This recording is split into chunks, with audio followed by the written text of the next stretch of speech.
Hello दोस्तों, एक बार फिर से आप सभी का हमारे चैनल स्मार्ट लर्निंग पॉइंट में स्वागत है। जो स्टूडेंट हमारे चैनल पर नए हैं, सबसे पहले हमारे चैनल को कर ले सब्सक्राइब, साथ में करें बेल आइकन को प्रेस, जिससे आप सभी को सारे न्यू वीडियो के नोटिफिकेशन सबसे पहले मिलते रहें। देखिए दोस्तों, ये ईर्ष्या तू ना गई मेरे मन से पाठ से लिया गया है। ये हमारा जो पैराग्राफ है वो घा है। तो यहाँ आइए हम इसे देखते हैं, पूरे आप डिटेल से इसे समझें। देखिए यहाँ दिया गया है, मगर ऐसा ना आज तक हुआ है और ना होगा। दूसरों को गिराने की कोशिश तो अपने को बढ़ाने की कोशिश नहीं कही जा सकती। एक बात और है कि संसार में कोई भी मनुष्य निंदा से नहीं गिरता, उसके पतन का कारण सद्गुणों का हाश होता है। इसी प्रकार कोई भी मनुष्य दूसरों को निंदा करने से अपनी उन्नति नहीं कर सकता। उन्नति तो उसकी तभी होती है या होगी जब वह अपने चरित्र को निर्मल बनाए तथा अपने गुणों का विकास करे। देखिए स्टूडेंट, ये कितनी बार पूछा गया है एग्ज़ाम में यूपी बोर्ड के। यहाँ आप देख सकते हैं, यहाँ डेट भी, यहाँ सन भी दिया गया है। 16, 17, 19 में ये पूछा जा चुका है ये पैराग्राफ। और ये देखिए, आइए देखते हैं किस प्रकार से हमारा क्वेश्चन आएगा और क्वेश्चन में आखिर हमारा क्या पूछ रहा है। देखिए सबसे पहले आपका है उपयुक्त गद्यांश का संदर्भ लिखिए। जो ये दिया गया है उसको आपका संदर्भ लिखना है, किस पाठ से लिया गया है, इसके लेखक आखिर कौन है।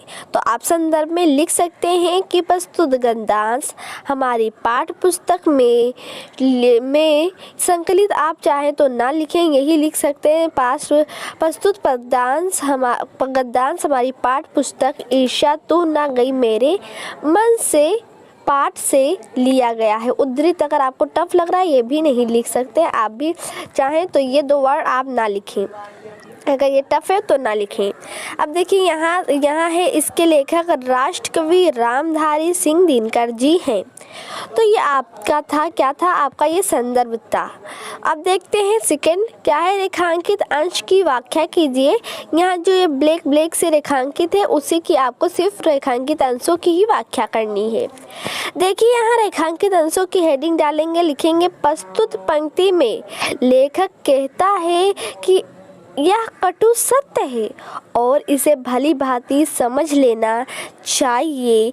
कभी भी कोई आदमी निंदा से नहीं गिरता, क्योंकि समाज का प्रत्येक व्यक्ति जानता है कि अच्छों को बुरा कहने की संसार की आदत है।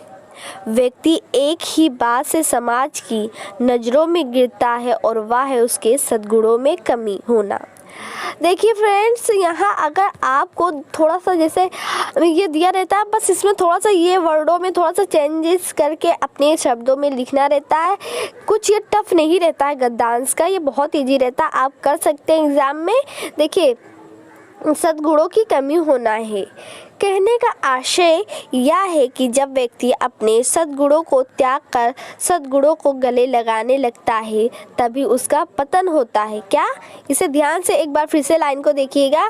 कह रहा है जब व्यक्ति अपने सद्गुणों को त्याग कर, मतलब अच्छे गुणों को त्याग कर दुर्गुणों मतलब बुरे कामों को गले लगाने लगता तभी उसका पतन होता है। तो इतना आपको समझ में आया होगा।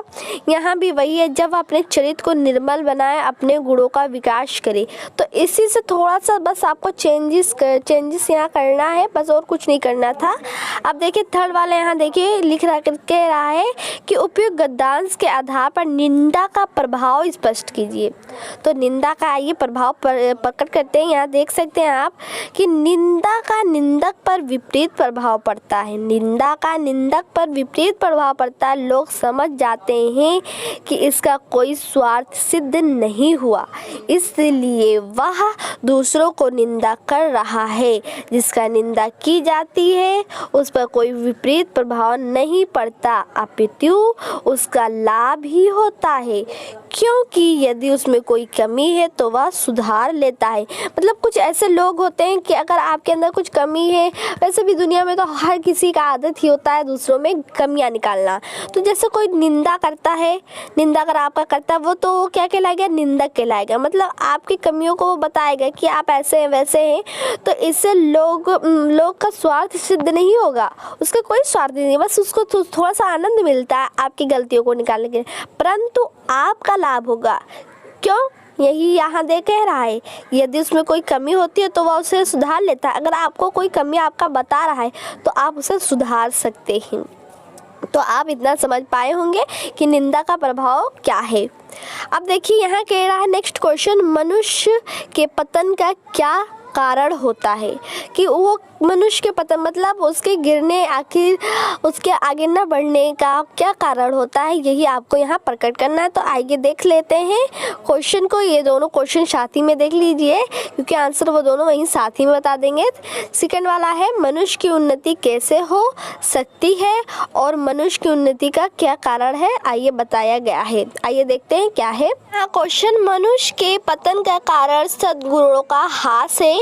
सद्गुणों के हास से मनुष्य उन्नति नहीं कर पाता, जिसके कारण उसका पतन हो जाता है। सेकंड वाला क्वेश्चन था हमारा कि उसके चरित्र के बारे में था। तो आप क्वेश्चन यहाँ देख ली क्योंकि अभी स्टार्टिंग में हम क्वेश्चन आपको बता चुके हैं। देखिए, मनुष्य की उन्नति चरित्र को निर्मल बनाने और अपने गुणों का विकास करने पर हो सकती है, यही कहा गया है यहाँ क्वेश्चन में। तो ये पैराग्राफ आपका समाप्त हो गया है। आइए नेक्स्ट पैराग्राफ देखते हैं। हमारा नेक्स्ट पैराग्राफ क्या है। नेक्स्ट पैराग्राफ है, यहाँ आप देख सकते हैं।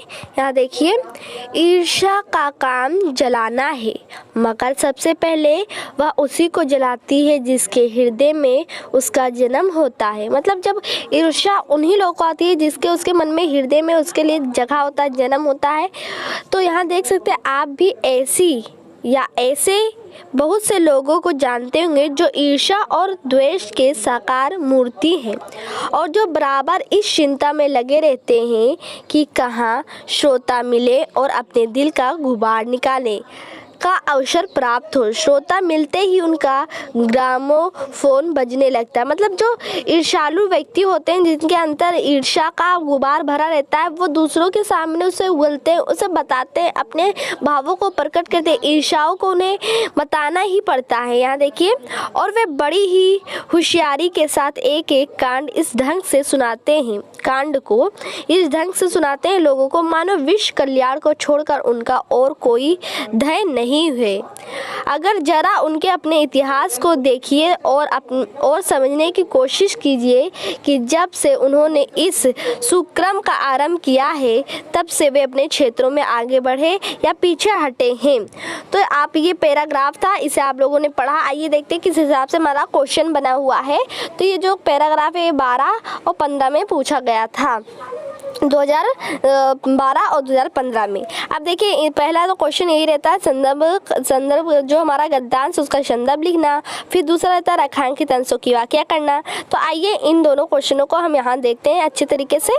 संदर्भ आप लिखेंगे, प्रस्तुत गद्यांश हमारी पाठ्य पुस्तक से संकलित कर दीजिएगा। ईर्ष्या तू न गई मेरे मन से पाठ से लिया गया है, यहाँ लिख दीजिएगा लिया गया है। फिर उसके बाद में इसके लेखक राष्ट्र कवि रामधारी सिंह दिनकर जी हैं। इतना आपको संदर्भ में लिखना। आइए रेखांकित अंशों की व्याख्या देख लेते हैं। रेखांकित अंश की व्याख्या, प्रस्तुत पंक्ति में लेखक कहता है कि जिसके मन में ईर्ष्या का भाव उत्पन्न हो जाता है, सबसे पहले ईर्ष्या के कल्याण उसी की हानि होती है। ऐसे लोग अपने दुख को दूसरों को सुनाने में ही रसमगन रहते हैं।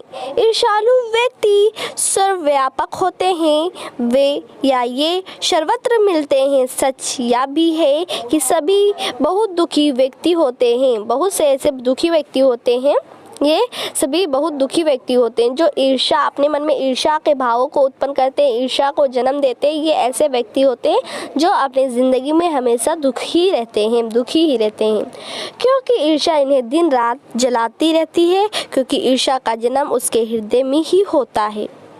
आइए, इतना हो गया। आइए नेक्स्ट क्वेश्चन को देखते हैं। ईर्ष्या का क्या काम है और सबसे पहले किसे जलाती है? तो आइए इस क्वेश्चन को हम लोग देख लेते हैं।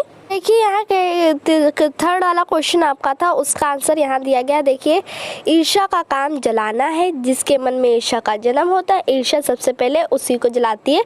तो यही आपका क्वेश्चन था, ईर्ष्या किससे जलाती है? तो ईर्ष्या का काम तो जलाना है, और जिसके मन में ही ईर्ष्या का जन्म होता है, ईर्ष्या सबसे पहले उसी को जलाती है। जो जलन मतलब जिसके मन में कुछ भाव ऐसे उत्पन्न हो जाते हैं जलन के, उसी को ईर्ष्या जलाती है।